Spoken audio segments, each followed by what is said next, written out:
Fact है। हमारे सबसे पुराने पूर्वज एक्चुअली में आए कहाँ से?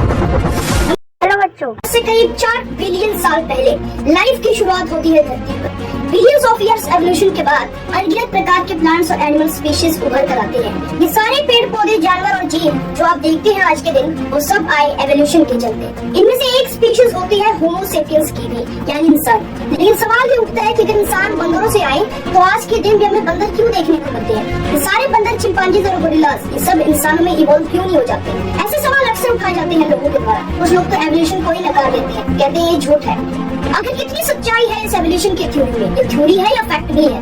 और कैसे ये अलग अलग प्रकार के जीव इवॉल्व किए, आइए जानते हैं आज के इस वीडियो में।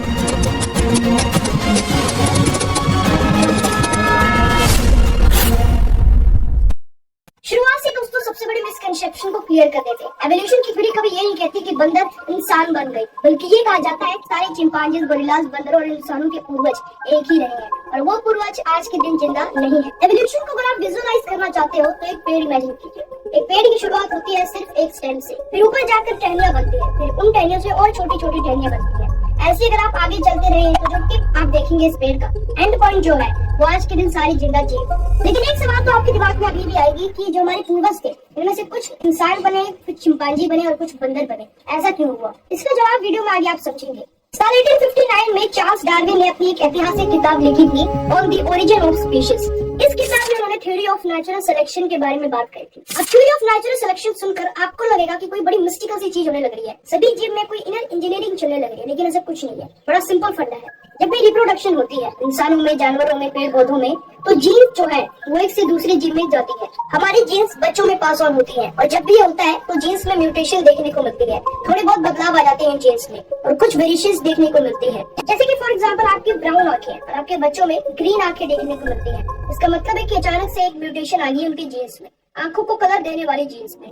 हो सकता है आगे आने वाले बच्चों में भी ग्रीन आंखें देखने को मिले। अक्सर जो वेरिएशंस होती है इनमें से कुछ फायदेमंद होती है तो कुछ नुकसानदायक रहती है अपने एनवायरनमेंट के चलते, तो कुछ सर्वाइव कर पाती है, कुछ डायट हो जाती है। इसी प्रोसेस को कहा जाता है नेचुरल सिलेक्शन। फॉर एग्जाम्पल मान लो एक मेंढक है जो ब्राउन कलर का है, जंगल में रहता है। इसके 5 बच्चे हैं जिनमें से 4 ब्राउन कलर के हैं और एक ग्रीन कलर का है। ये ग्रीन कलर का मेंढक बड़े अच्छे से डिस्गाइज कर पाता है, अपने आप को कैमोफ्लेज कर पाता है ग्रीन कलर के पेड़ पौधों में। इसके चलते इसको एक एडवांटेज मिलता है। एक दिन एक सांप आकर ब्राउन कलर के मेंढकों को खा जाता है क्योंकि वो आसानी से दिख पाते हैं, लेकिन ये ग्रीन कलर का मेंढक दिख नहीं पाता, बच जाता है और आगे आने वाली पीढ़ियां इसकी ग्रीन कलर की बने। कुछ इसी तरीके से मोटे मोटे तौर पर थ्योरी ऑफ नेचुरल सिलेक्शन काम करता है। यहाँ पर एक टर्म को यूज किया जाता है, सर्वाइवल ऑफ द फिटेस्ट। कई मोटिवेशनल स्पीकर्स इस टर्म का मिस यूज करते हैं ये कहकर कि जो फिजिकली फिट लोग हैं सिर्फ वही लोग सर्वाइव कर पाएंगे। लोग इमेजिन करते हैं कि जिसके बड़े बड़े बाइसेप्स होंगे, ट्राइसेप्स होंगे, सिक्स पैक्स होंगे, उन्हीं लोगों को यहाँ पर सर्वाइवल देखने को मिलेगा। लेकिन ये कहना एक्चुअली में गलत होगा। चार्ल्स डार्विन के अकॉर्डिंग फिट का मतलब है कि जो अपने आसपास के एनवायरनमेंट में सबसे अच्छे से फिट बैठ पाए। अब आपने बेसिक समझ लिए, आप समझते हैं कि एवोल्यूशन एक्चुअली में हुआ कैसे।